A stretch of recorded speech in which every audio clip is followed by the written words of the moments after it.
بسم اللہ الرحمن الرحیم۔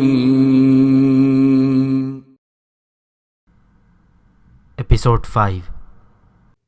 کتاب کا نام گنج سلیمان، کنگ سولومنز مائنز، مصنف ایچ رائڈر ہیگارڈ، مترجم مظہر الحق الوی۔ ہم چلتے رہے، چلتے ہی رہے، یہاں تک کہ مشرق کی طرف آسمان شرمیلی دلہن کے رخساروں کی مانند سرخ ہو گیا اور آہستہ آہستہ ریگزار پر اجالا پھیلنے لگا۔ لرزتے ہوئے تارے ماند پڑنے لگے۔ صحرا کے انتہائی مشرق میں سورج نے اپنا سر ابھارا اور تارے بالکل ہی بے نور ہو گئے اور چاند کسی یرقان زدہ مریض کی طرح زرد ہو گیا۔ سورج اور ابھرا اور صحرا میں خوبصورت صبح مسکرا اٹھی۔ سورج کی کرنوں نے سامنے نظر آتی ہوئی پہاڑیوں اور ریگزار ذروں کو چمکا دیا اور اس طرح صحرا میں ہمارا پہلا دن شروع ہوا۔ ہم نے اپنی رفتار تیز کر دی۔ ہمیں کسی پناہ گاہ کی تلاش تھی۔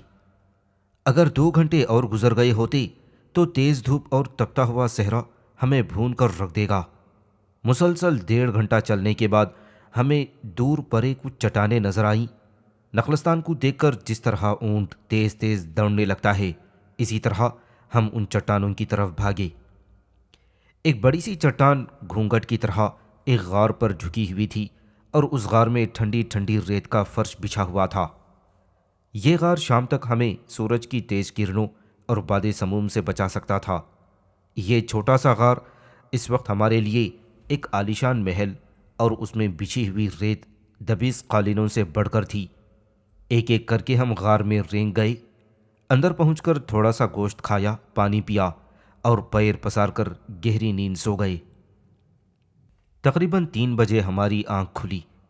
وہ ملازم جو پانی کے مشکیزیں لیے پہلی منزل تک ہمارے ساتھ آئے تھے، واپس لوٹنے کی تیاری کر رہے تھے۔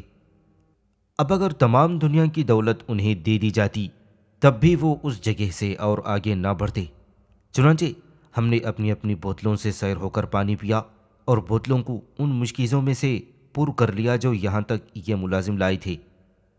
ملازم مشکیزیں کاندھے سے لٹکائے ہم سے رخصت ہوئے اور ہم انہیں ریگزار کے بے پناہ سمندر میں غائب ہوتے ہوئے دیکھتے رہے۔ 4:30 بجے ہم روانہ ہوئے۔ سورج ڈھل گیا تھا لیکن پھر بھی اس کی کرنوں میں غضب کی کاٹ تھی۔ دن بھر بھٹی کی طرح تپتے ہوئے صحرا پر آبی بخارات منڈلا رہے تھے۔ دور دور تک کسی سبززار اور جاندار کا پتہ نہیں تھا۔ کہیں کہیں کچھ شتر مرغ نظر آ جاتے، دور ہی سے ہمیں دیکھ کر بھاگ کھڑے ہوتے۔ ہاں، میں بھول گیا تھا کہ ایک اور جاندار چیز اس صحرا میں تھی، میرا مطلب مکھی۔ جی ہاں، وہی معمولی مکھی جو ہمارے آپ کے گھروں میں پائی جاتی ہے۔ آپ دنیا کے کسی کونے میں نکل جائیے، یہ مکھی آپ کو مل جائے گی۔ اور اس صحرا میں بھی ان مکھیوں کے جھنڈ منڈلا رہے تھے۔ آپ یقین نہیں کریں گے لیکن میں نے اپنی آنکھوں سے دیکھا ہے کہ صدیوں پرانے ایک مقبرے میں جو نہ جانے کب سے زمین میں دفن تھا اور حال ہی میں کھود کر برآمد کیا گیا تھا، یہ مکھی پائی گئی تھی۔ پتہ نہیں کس طرح سے یہ زیر زمین مقبرے میں پہنچ گئی اور جب اسرافیل سور پھونکیں گے اور دنیا تہس نہس ہو جائے گی، شاید اس وقت بھی یہ مکھی ٹوٹی پھوٹی دنیا پر بھن بھناتی رہے گی۔ صحرا میں رات کی تاریکی پھیلی تو ہم چاند کے انتظار میں رک گئے اور جب چاند نے آسمان پر سفر طے کرنا شروع کیا تو اس کی روشنی میں ہم سفر پر چل پڑے۔ صحرا کی ایک عجیب خاموش اور ہیبت ناک دنیا تھی جس میں ہم اپنے آپ کو پا رہے تھے۔ رات کے 2 بجے ایک مرتبہ گھڑی بھر سستانے کے بعد صبح تک مسلسل چلتے رہے اور جب تارے ڈوبنے لگے تو ہم اس قدر تھک چکے تھے کہ ہم نے اپنے آپ کو بے جان پوٹ کی طرح ریت پر ڈال دیا اور خراٹے لینے لگے۔ یہاں ضرورت نہیں تھی کہ کسی کے ہاتھ میں بندوق دے کر رکھوالی کے لیے بٹھا دیں۔ ہمارے صرف 3 دشمن تھے، بھوک، پیاس اور گرمی، اور یہ تینوں خطرناک دشمن ہماری بندوقوں سے ڈرنے والے نہیں تھے۔ اس مرتبہ ہمیں کوئی پناہ نہیں ملی تھی، چنانچہ ہم کھلے آسمان تلے ریت پر دنیا و ما فیہا سے بے خبر پڑے ہوئے تھے۔ سورج نے شعاؤں کی آتشی نیزوں سے ہمارے جسموں کو چھیدنا شروع کیا اور اس قدر تھکن کے باوجود ہماری آنکھ 9 بجے ہی کھل گئی۔ جلتا ہوا سورج معلوم ہوتا تھا کہ ہمارے جسم کے خون کا آخری قطرہ تک خشک کر دے گا۔ افو! میں نے دونوں ہاتھ اٹھا کر اپنے سر پر منڈلاتے ہوئے مکھیوں کے لشکر کو بھگانے کی کوشش کی تھی۔ اوہ خدا! ہنری آسمان کی طرف دیکھ کر بڑبڑایا۔ مر گئے یار، کیا گرمی ہے، گڈ نے کہا۔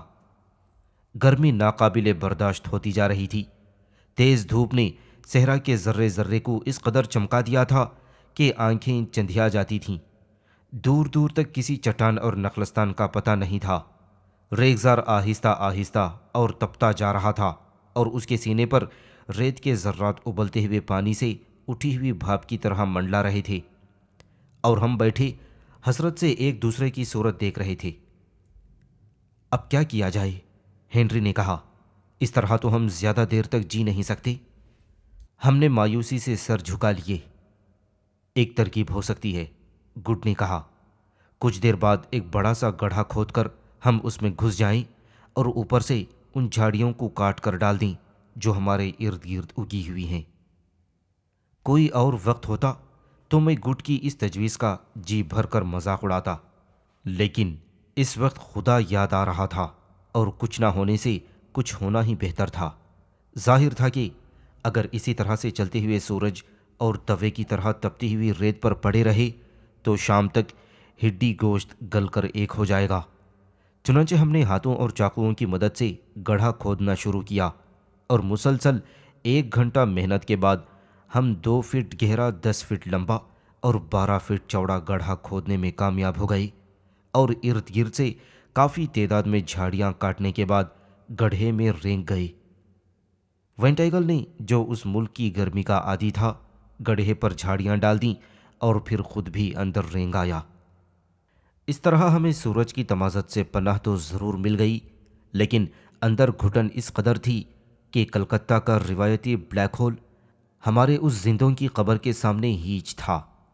زمین کی سطح سے 2 فٹ نیچے ہم بیٹھے گھڑی گھڑی پانی سے ہونٹ تر کر رہے تھے۔ اگر ہم اپنی پیاس کے مطابق پانی پی لیتے تو وہ کبھی کا ختم ہو چکا ہوتا، حالانکہ اب بھی اس کی مقدار کچھ تسلی بخش نہیں تھی۔ 3 بجے کے قریب ہماری قوت برداشت جواب دے گئی۔ اس طرح سے گھٹ گھٹ کر بیکسی کی موت مرنے سے بہتر تھا کہ پیاس اور گرمی ہمارا خاتمہ کر دیتی اور کچھ نہیں تو تازہ ہوا تو ملتی۔ یہ گڑھا تو خواہ ہمارا دم گھوٹے دے رہا ہے۔ چنانچہ ہم نے تھوڑا سا پانی پیا، جس کی مقدار بڑی سرعت سے گھٹتی جا رہی تھی اور جو انسانی خون کی طرح گرم تھا، اور باہر نکل آئے۔ ہم اپنے سفر کے 50 میل طے کر چکے تھے۔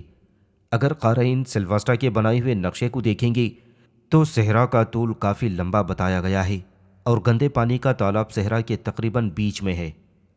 اچھا، اب 40 لیگ 150 میل ہوئے، اور ہم 25 میل تک طے ہی کر چکے تھے۔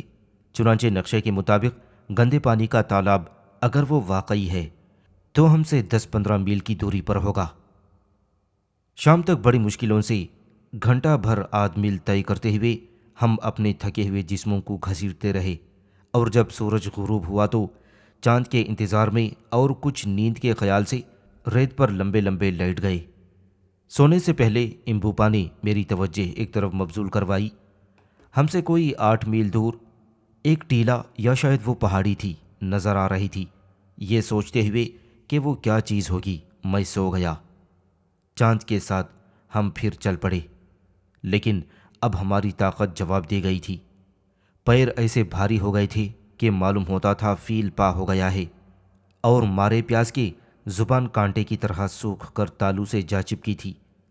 ایک گھونٹ پانی پیتے تو پیاس اور بھڑکتی۔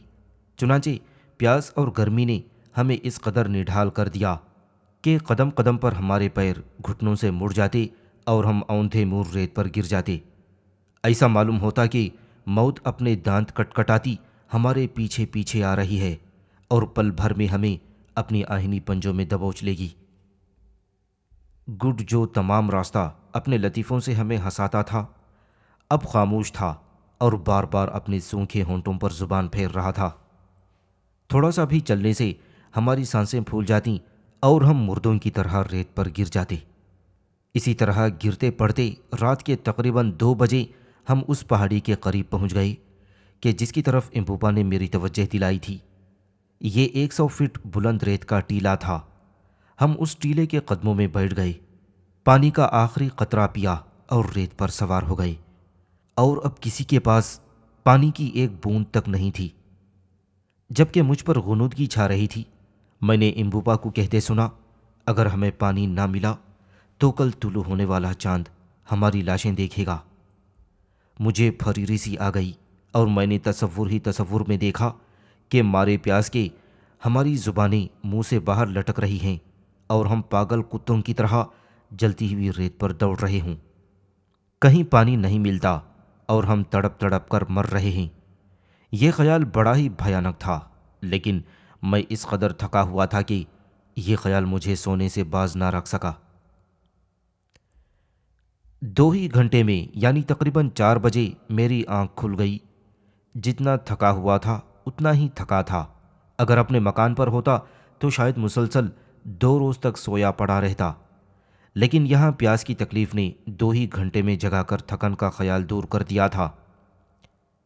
سوتے میں نے خواب میں دیکھا تھا کہ میں ٹھنڈے پانی کے چشمے میں نہا رہا ہوں اور اس کے دونوں کناروں پر ہری ہری گھاس دور تک پھیلی ہوئی تھی۔ میں چشمے کا پانی پینا چاہتا ہوں اور پانی نہیں پی سکتا۔ حلق میں ایک سوراخ ہو گیا ہے جس کے ذریعے تمام پانی باہر نکل آتا ہے۔ اف، کیا خواب تھا، میں نے سوچا، لیکن پانی، اور مجھے اپنے مکان کا خیال آیا۔ اس وقت ٹھنڈے پانی سے کورے کورے مٹکے لبالب بھرے ہوئے رکھے ہوں گے، اور پھر مجھے یوں معلوم ہوا کہ خدا نے مجھے 2 پر عطا کر دیے ہیں اور میں اڑ کر اپنے مکان پر پہنچا ہوں اور گھٹا گھٹ پانی پی رہا ہوں۔ پھر ایسا معلوم ہوا کہ میں ہوں تو صحرا میں ہی، لیکن ایک فرشتہ آسمان سے اترا ہے اور مجھے ایک کٹورا پیش کرتا ہے کہ جس میں جنت کی نہر کا پانی بھرا ہوا ہے۔ پانی کے خیال نے مجھے پاگل کر دیا اور میں اٹھ کر وحشیوں کی طرح ادھر ادھر دوڑنے لگا۔ پھر امبوپا کے کہے ہوئے الفاظ میرے کانوں میں گونجنے لگے، اگر ہمیں پانی نہ ملا تو کل طلوع ہونے والا چاند ہماری لاشیں دیکھے گا۔ جیسے کسی نے میرے پیر گھٹنوں تک سے کاٹ دیے ہوں اور میں لڑکھڑا کر دھڑ سے ریت پر گر پڑا۔ جب تمام لوگ بیدار ہوئے تو پانی کا اہم مسئلہ درپیش تھا۔ ہر ایک نے بوتل کو الٹا پلٹا کر دیکھا، لیکن کسی بوتل میں ایک قطرہ بھی پانی نہیں تھا۔ مارے پیاس کے ہم لوگوں کا برا حال تھا۔ ہم نے بوتلوں کے منہ چوسنے شروع کیے کہ شاید وہاں کچھ نمی رہ گئی ہو، لیکن وہ سوکھی ہڈی کی طرح خشک تھیں۔ اب تو ہم بہت پریشان ہوئے۔ بے چین ہو کر گڈ نے برانڈی کی بوتل نکالی، لیکن ہنری نے چیل کی طرح اس سے وہ بوتل چھین لی۔ خالی پیٹ میں برانڈی زندگی کا خاتمہ کر دیتی ہے۔ اگر ہمیں پانی نہ ملا تو آج کا دن ہمارا آخری دن ہوگا، گڈ نے منہ بسورتے ہوئے کہا۔ اگر سلواسٹا کا بنایا ہوا نقشہ صحیح ہے تو پانی قریب ہی ہوگا، میں نے تنکے کا سہارا لیتے ہوئے کہا، لیکن معلوم ہوتا ہے کہ کسی کو سلواسٹا کے نقشے پر اعتبار نہیں تھا، چنانچہ کسی نے میری بات کو اہمیت نہیں دی۔ سورج طلوع ہو رہا تھا۔ سورج طلوع ہو رہا تھا اور ہم بیٹھے ایک دوسرے کی صورت تک رہے تھے۔ وینٹیائیگل اٹھا اور زمین پر نظریں گاڑ دیں جیسے کچھ تلاش کر رہا ہو۔ ادھر ادھر گھومنے لگا۔ کچھ دور جا کر وہ ٹھٹکا اور اس کے منہ سے حیرت اور خوشی کی چیخ نکل گئی۔ ہم دوڑ کر اس کے قریب پہنچے۔ کیا ہے، پانی؟ میں نے بے صبری سے پوچھا۔ یہ دیکھیے، وینٹیائیگل نے ایک طرف اشارہ کیا جہاں چند جانور بیٹھے ہوئے تھے، جو کہ ایک افریقی چوپایا مینڈھے جیسا ہوتا ہے، مگر مینڈھے سے قد میں چھوٹا اور خوبصورت ہوتا ہے۔ یہ جانور پانی سے دور نہیں جاتا، وینٹیائیگل نے کہا۔ تم ٹھیک کہتے ہو، میں خوشی سے چلایا۔ اس چھوٹی سی دریافت نے ہمیں جو خوشی پہنچائی ہے، اتنی شاید ہفتے اقلیم کی دولت مل جانے سے بھی ہمیں حاصل نہ ہوتی۔ ایسے حالات میں جب کہ چاروں طرف گھور اندھیرا چھایا ہو، آسمان پر ٹمٹماتا ہوا صرف ایک ستارہ بھی امیدوں کا سہارا بن جاتا ہے۔ وینٹیائیگل اپنی ناک ہوا میں بلند کیے ہوئے زور زور سے فضا سونگ رہا تھا۔ مجھے پانی کی بو آ رہی ہے، اس نے کہا۔ اس کا اتنا کہنا تھا کہ میرا دل مارے خوشی سے ناچ اٹھا۔ ان لوگوں کی قوت شامہ گدھوں جیسی ہوتی ہے۔ سورج طلوع ہوا اور ہم سے کوئی 40 میل کی دوری پر کوہ صبا پر اجالا پھیل گیا۔ ہمارے بالکل سامنے بلند پہاڑوں کا سلسلہ چلا گیا تھا، جن کی چوٹیاں دھند کی چادر میں چھپی ہوئی تھیں۔ دائیں بائیں 2 پہاڑ اس قدر بلند تھے کہ آسمان کے ستون معلوم ہوتے تھے۔ پہاڑوں کی چوٹیوں پر سے دھند کے بادل چھٹے تو ہمیں وہاں برف نظر آئی۔ سورج کی کرنیں برف پوش چوٹیوں کو قوس قزح کے رنگ میں رنگ رہی تھیں۔ ایک دم جانے کہاں سے بادل آئی، پہاڑوں کی چوٹیاں ہماری نظروں سے روپوش ہوئیں اور ہم اس نظارے کو بھول کر پھر پانی کے لیے بے چین ہو گئے۔ وینٹ ایگل تو ایک شگوفہ چھوڑ کر گویا فرحت پا گیا تھا۔ ٹیلے کے چاروں طرف اور دور دور تک ہم نے تمام جگہ چھان ماری، لیکن کسی جگہ پانی کا پتہ نہ تھا۔ تمام امیدوں کے محل اڑ کر دھم سے گر پڑے تھے۔ بے وقوف گدھے! میں وینٹ ایگل پر برس پڑا۔ کہاں ہے پانی؟ کہتا ہے پانی کی بو آتی ہے۔ لیکن پھر وہ اپنی پکوڑا جیسی بے ڈھنگی ناک ہوا میں بلند کر کے بولا، نہیں صاحب، پانی کہیں قریب ہی ہے، میں اس کی بو ہوا میں پاتا ہوں۔ ہاں، یقیناً ہوا میں پانی ہوگا جو 2 مہینے بعد برس کر ہماری سوکھی ہوئی ہڈیوں کو دھو دے گا۔ میں نے نشتر زنی کی۔ ممکن ہے پانی اس ٹیلے پر ہو، ہنری نے اپنی گھنی داڑھی کھجاتے ہوئے کہا۔ گھاس تو نہیں کھا گئے یار؟ گڈ نے برا سا منہ بنایا۔ کبھی ریت کے ٹیلے پر بھی پانی ملتا ہے؟ بہرحال ہمیں چل کر دیکھنا چاہیے، میں نے مشورہ دیا۔ ہم لوگ ٹیلے پر چڑھنے لگے۔ امبوپا ہم سے آگے آگے تھا۔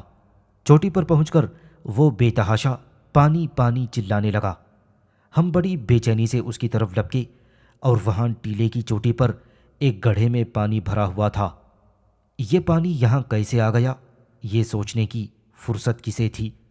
ہم نے پیٹ کے بل لیٹ کر اپنے جمے ہوئے ہونٹ اس گندے سے سیاہ رنگ اور بدمزہ پانی کی سطح سے چپکا دیے۔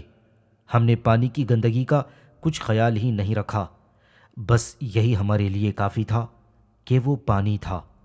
پانی پی کر ہم نے کپڑے اتارے اور تالاب میں کود پڑے، اور اس وقت مجھے جتنی فرحت محسوس ہوئی ہے پہلے کبھی نہیں ہوئی تھی۔ نہانے سے ہم لوگ بالکل تازہ دم ہو گئے۔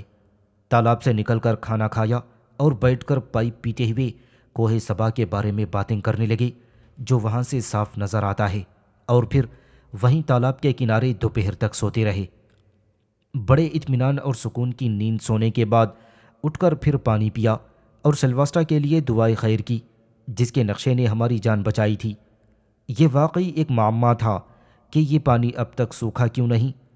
ہر ایک نے اس بارے میں اپنا دماغ لڑایا، لیکن کوئی بات سمجھ میں نہیں آئی۔ خیر کچھ بھی ہو، اگر یہ گندا پانی کہ شہر میں جس کی طرف ہم دیکھنا بھی گوارا نہ کرتے یہاں نہ ہوتا تو اس ریگستان میں ہماری قبریں بن چکی ہوتیں، اور میں یہاں بیٹھا ان واقعات کو قلم بند کرنے کے بجائے درندوں کے پیٹ اور طیور کی پوٹوں میں کبھی کا ہضم ہو چکا ہوتا۔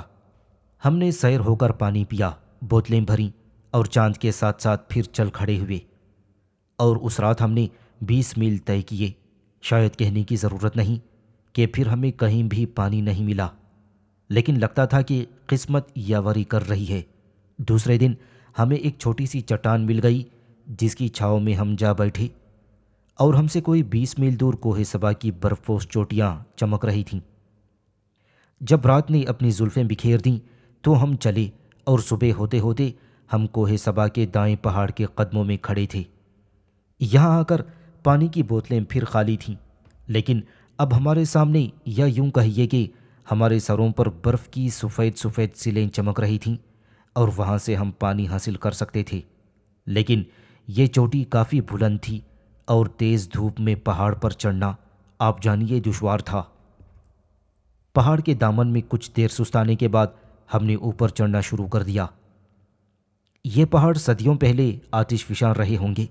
چٹانوں اور ارد گرد پڑے ہوئے بڑے بڑے پتھر جمے ہوئے لاوے کے تھے۔ 11 بجے تک مسلسل چلنے کی وجہ سے ہماری طاقت جواب دینے لگی۔ تھکن سے بدن چور چور ہو رہا تھا اور لاوے کی بنی ہوئی کھردری چٹانوں نے پیروں کو زخمی کر دیا۔ ہم سے کچھ گز کی دوری پر لاوے نے جم کر اس بلندی پر ایک میدان سا بنا دیا تھا اور ہم اس میدان کی طرف قیام کرنے کے لیے بڑھے اور وہاں پہنچ کر ہماری حیرت کی انتہا نہ تھی۔ اس پتھریلی سطح پر نہایت ہی نرم اور ہری گھاس لہلہا رہی تھی۔ معلوم ایسا ہوتا ہے کہ جب لاوا اس جگہ جمنے کے بعد ٹھنڈا ہوا ہوگا لیکن پتھر نہیں بنا ہوگا۔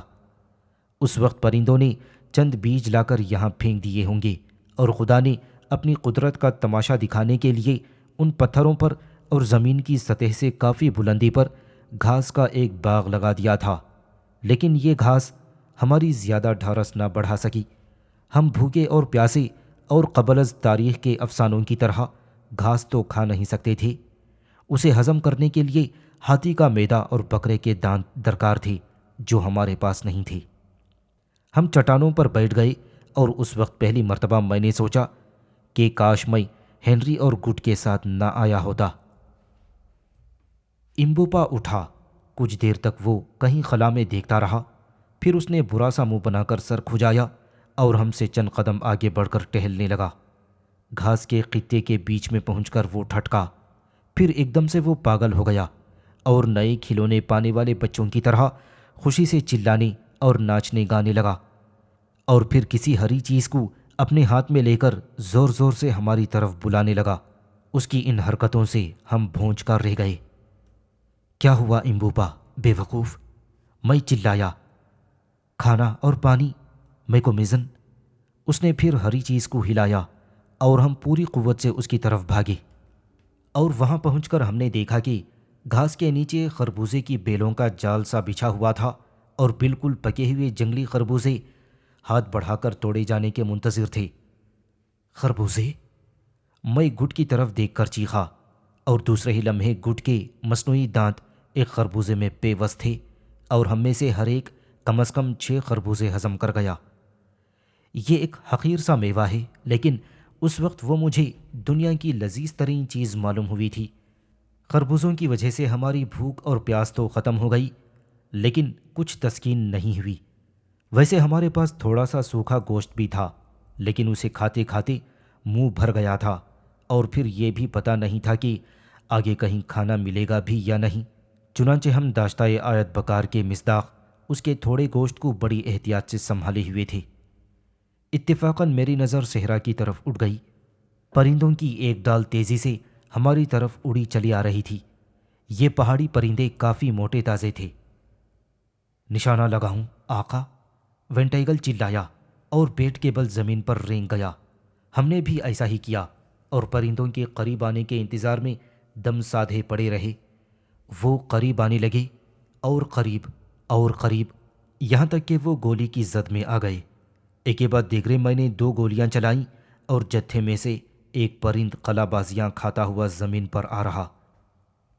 خربوزوں کی سوکھی بیلوں کی مدد سے آگ جلائی گئی۔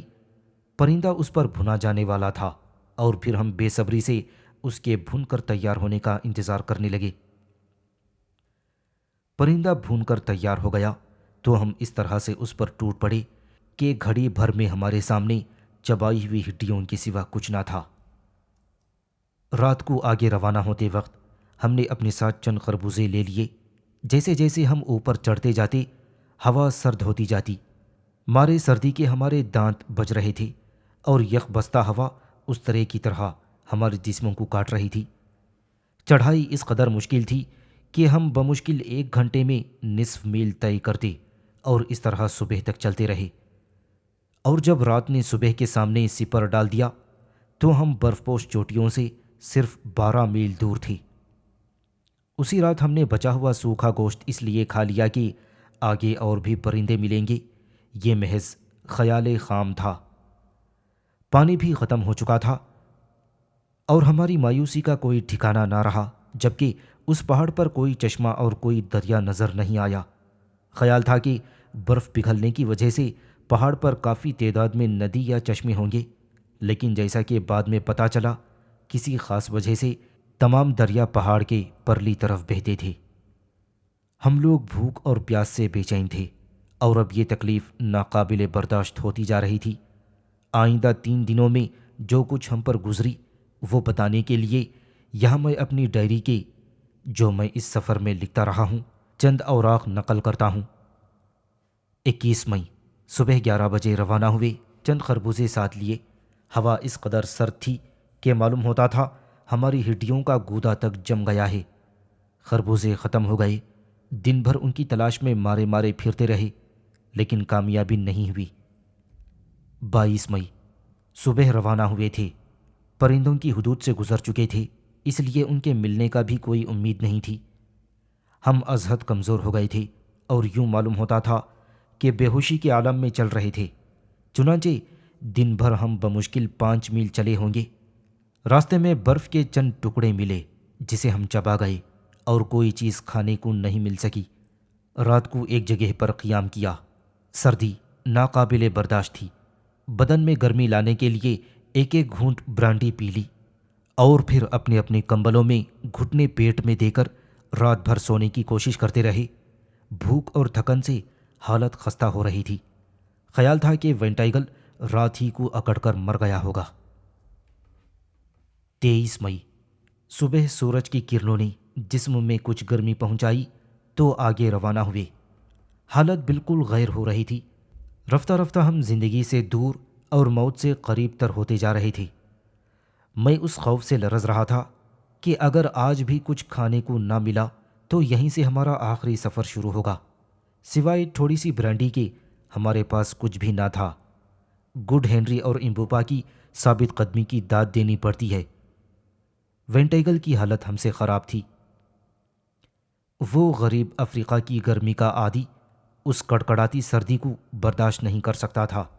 بھوک کی تکلیف اب زیادہ محسوس نہیں ہو رہی تھی کیونکہ اب ہمارے پیٹ بالکل سن گئے تھے۔ ہم لوگ اس چٹان کے قریب پہنچ گئے جو ایک دیوار کی طرح کوہ صبا کے دائیں اور بائیں پہاڑوں کو ملاتی ہے، اور اس چٹانی دیوار کے اوپر اور 4000 فٹ کی بلندی پر برف میں ڈھکی ہوئی پہاڑ کی چوٹی غرور سے اپنا سر بلند کیے ہوئے تھی اور نیچے حد نظر تک کف دست صحرا پھیلا ہوا تھا۔ کوئی چیز کھانے کے لیے نہیں ملی۔ خدا رحم کرے، شاید ہمارا وقت آخر آ چکا ہے۔ اب یہاں سے میں اپنی ذاتی ڈائری کی نقل کو چھوڑتا ہوں۔ اس روز یعنی 23 مئی کو ہم لوگ اپنے تھکے ہوئے پیروں کی مدد سے اپنے اپنے مردہ جسموں کو گھسیٹتے رہے۔ اس وقت اگر کوئی ہمیں دیکھتا تو مارے خوف کے چیخ اٹھتا۔ بال اور داڑیاں جھاڑ جھنکار کی طرح بے تحاشا بڑھ آئی تھیں، منہ لٹک گیا تھا، ہونٹ اودے ہو گئے تھے، آواز باریک ہو گئی تھی۔ پھیلی ہوئی آنکھیں بے چینی سے کھانے کی تلاش میں گھومتیں اور کچھ نہ پا کر مایوسی سے جھک جاتی۔